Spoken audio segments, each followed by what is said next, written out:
Bonjour à toi. Dans cette petite vidéo, laisse-moi te montrer la voix de Pereliu, Guernica of Paradise. Et te laisse pas berner par l'air tout mimi du perso. S'il pouvait, il te dirait comme Rambo. C'est pas ma guerre!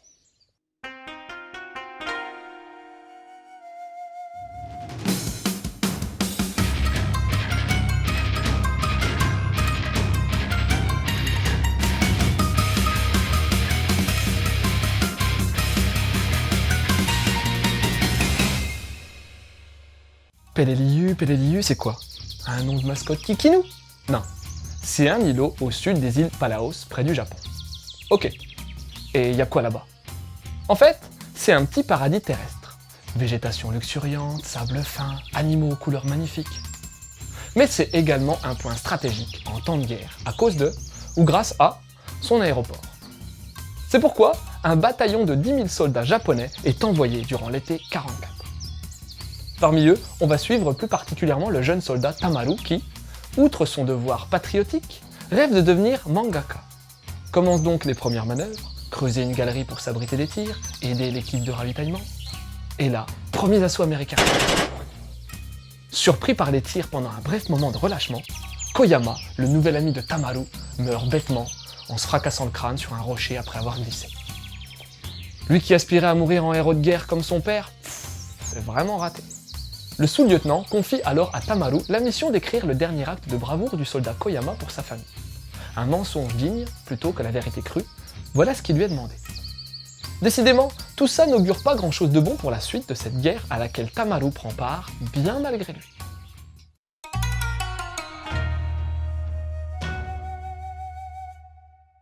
Alors, question style au premier abord, sur la couverture, on voit le petit personnage principal en représentation minimaliste et assez mignonnette. Un manga qui parle de guerre, vraiment? Eh ouais, le sujet est sérieux et historique, malheureusement. Le parti pris de Takeda Kazuyoshi pourrait paraître maladroit, mais ce style de personnage tout rond ne gêne en rien la narration. Les persos sont simplistes, mais possèdent chacun une particularité qui permet de les reconnaître facilement. Les lunettes carrées et les yeux en angle du héros, par exemple, sont identifiables rapidement. Les décors aussi entre le très détaillé, avec certaines cases en photoréalisme basées sur des clichés retravaillés, le détaillé et le tout blanc. Tout ça selon l'intention que l'auteur veut donner à ses cases, bien entendu, et ça passe très bien. Graphiquement, on peut pas dire que ce soit une tuerie, on en est loin. Mais il n'empêche que le style interpelle, reste très propre et maîtrisé. Il nous plonge dans cette guerre d'une manière qui change, car on n'a pas de vision gore avec des surenchères de détails sordides, comme ça devient un peu trop habituel de nos jours. Choqué par le visuel pour attirer le chaland, quoi.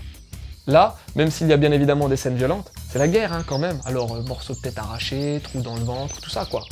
Ben, on reste dans un dessin simpliste qui montre juste ce qu'il y a à montrer, sans le côté réaliste.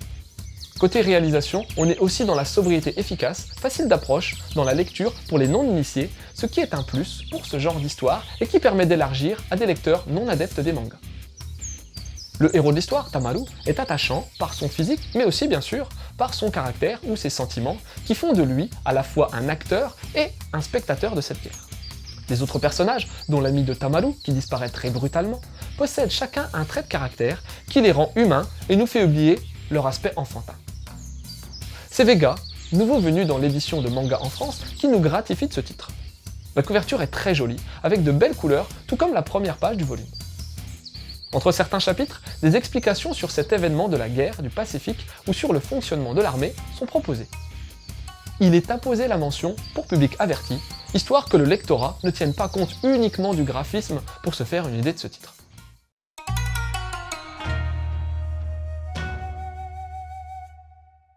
Takeda Kazuyoshi n'a officié, à ma connaissance, et reprends-moi si je me trompe, que sur Pereliu en manga.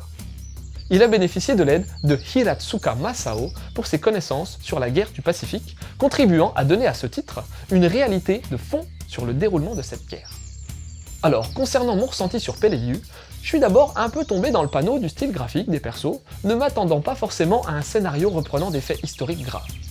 Bon, ça n'a pas duré longtemps, car à la lecture de la 4e de couverture, on comprend mieux à quoi on va avoir affaire. Je suis pas spécialement attiré de base par les histoires de guerre, ça dépend de la manière dont c'est traité. Et là, forcément, avec un parti pris graphique pareil, ça a attiré mon attention.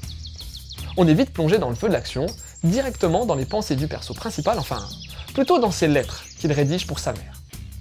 On retrouve régulièrement dans le récit ces cartouches qui permettent, du coup, de bien comprendre l'état d'esprit de Tamaru, ses envies, ses craintes. C'est plus immersif qu'un simple narrateur externe. Justement, parlons de Tamaru, un petit bonhomme avec des rêves plein la tête, projetés sous des rafales de balles. C'est l'archétype du héros de guerre, bien évidemment. Sa simplicité et sa vulnérabilité le rendent attachant sans tomber dans le mièvre non plus. On voit, par ses yeux, toute l'horreur de la guerre.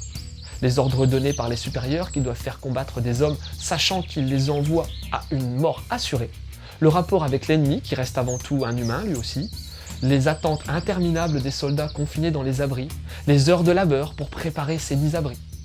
Tout ça est donné au lecteur de manière simple et brute. En cela, Peleliu n'est pas un titre à prendre à la légère. Il fait réfléchir sur les principes de la guerre et sur la manière dont les Japonais et les Américains ont géré ce conflit.